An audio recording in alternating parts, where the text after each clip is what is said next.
Hello students, तुम्हा सर्वांचं स्वागत आहे माझ्या यूट्यूब चॅनलवरती आणि मी तुमची खुशी मॅम.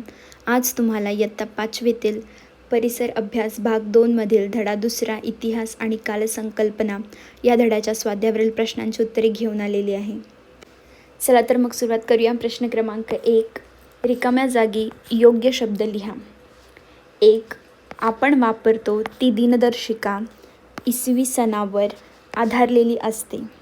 2, इसवी सनाची सुरुवात होण्यापूर्वीच्या काळाला इसवी सन पूर्व काळ असे म्हटले जाते. पुढील प्रश्न क्रमांक 2, प्रत्येकी एका वाक्यात उत्तरे लिहा. अ, कालमापन करण्यासाठी कोणत्या वैज्ञानिक पद्धतीचा वापर केला जातो? उत्तर, कालमापन करण्यासाठी कार्बन 14 विश्लेषण आणि काष्ठवलयांचे विश्लेषण या 2 वैज्ञानिक पद्धतीचा वापर केला जातो. आ, इसवी सनाच्या पहिल्या 100 वर्षाचा काळ कसा लिहिला जातो? उत्तर, इसवी सनाच्या पहिल्या 100 वर्षाचा काळ इ.स.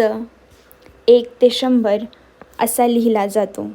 प्रश्न क्रमांक 3, पुढील प्रश्नांची थोडक्यात उत्तरे लिहा. अ, काळाची एकरेखिक विभागणी म्हणजे काय? उत्तर, काळाची विभागणी आपण वार, आठवडा, पंधरवडा, महिना, वर्षे अशी क्रमवार करतो. काळाच्या अशा विभागणीला एकरेखिक विभागणी असे म्हणतात. एकरेखिक विभागणीत एकापाठोपाठ येणाऱ्या वर्षांची क्रमवार मांडणी केली जाते. आ, कालगणना करण्याची एकके कोणती?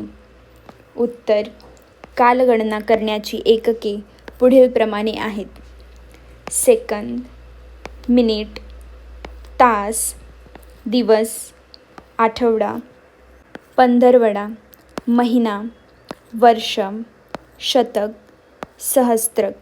शेवटचा प्रश्न क्रमांक 4, पुढील तक्ता पूर्ण करा.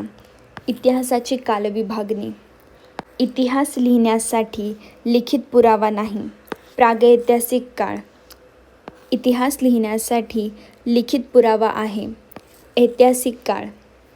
तर इथे आपल्या सर्व प्रश्नांची उत्तरे झालेली आहेत. व्हिडिओ आवडला असेल तर चॅनलला प्लीज सबस्क्राईब करा, व्हिडिओ लाईक करा, शेअर करा. काय डाऊट असेल तर कमेंट सेक्शनमध्ये नक्की विचारा. भेटूया नेक्स्ट व्हिडिओमध्ये. Thank you for watching. बाय.